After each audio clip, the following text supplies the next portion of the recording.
Hildene, the Lincoln family home, is best known for the elegant mansion that overlooks the Battenkill Valley and was the former summer residence of Abraham Lincoln's only surviving son, Robert Todd Lincoln. His descendants called it home until 1975. The 412-acre estate was eventually acquired by a local nonprofit group to preserve the home and grounds.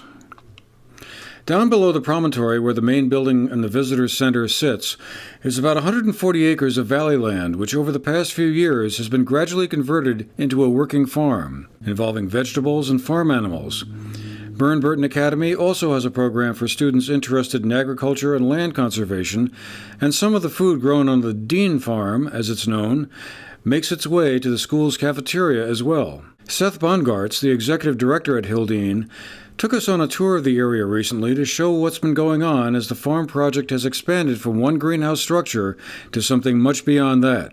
Well, the goal has been to return the meadows to agriculture. It was a farm when the Lincolns were first here. Their product, they milked cows, and their product was butter, so they could salt and ship it. We're returning it to agriculture with a more modern kind of feel. We have a combination of alpacas, cattle, sheep, rabbits, chickens, and pigs. More like a traditional farm would be. We take the fleece from the alpacas, the wool from the lambs, mix it together to create yarn that we're selling in the store. Well, within a month or so, we'll have it in the store. And the cattle and the pigs will end up raising them for meat, and the chickens for eggs. And so it's a real farm. And of course, the real point is, or half the point is, to have our guests be able to come down to this portion of the property and really take advantage of one of the most spectacular parts of Hildene, but to really bring it to life with animals. And on top of that, we have our school programs utilizing it. We have our summer camps utilizing this, and of course the major feature educationally is the Burton program, which is tied directly to this property. Burton has a full-time teacher year-round, with kids coming down during the school year daily. A lot of kids, dozens of kids over the course of every week, and so that program is really taking off.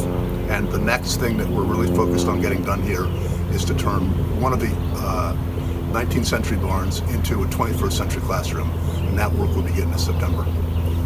At Hildene, we don't use pesticides or herbicides on any part of the property, because a large part of what we're trying to accomplish here is to be a place where pollinators can thrive.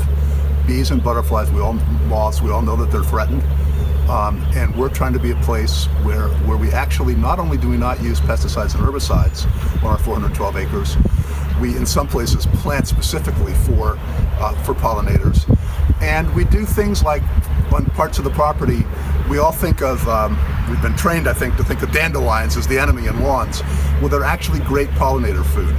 And so we sometimes don't mow when when the dandelions are in bloom, so that pollinators can take advantage. We're doing things about when we mow where, and especially the non-use of pesticides and herbicides, to make this a place where pollinators have a true haven and can thrive. At this point, the major components of the development of the Dene farm are pretty much in place and are part of the broader experience for visitors to Hildene who now have more than just a historic house to tour. The farm tour, where guests are free to drop in and listen to school classes that may be underway or otherwise get a true hands-on experience, has been a big hit with them, Bongartz says. This project in the Dene, Hill and Dene, this being the Dene part of Hildene, is largely in place, the one exception being the classroom, and that construction will start this fall. That's been fully funded, and we're off and running this fall, and we'll be ready for the fall of 2019. For the GNAT-TV News Project, I'm Andrew McKeever.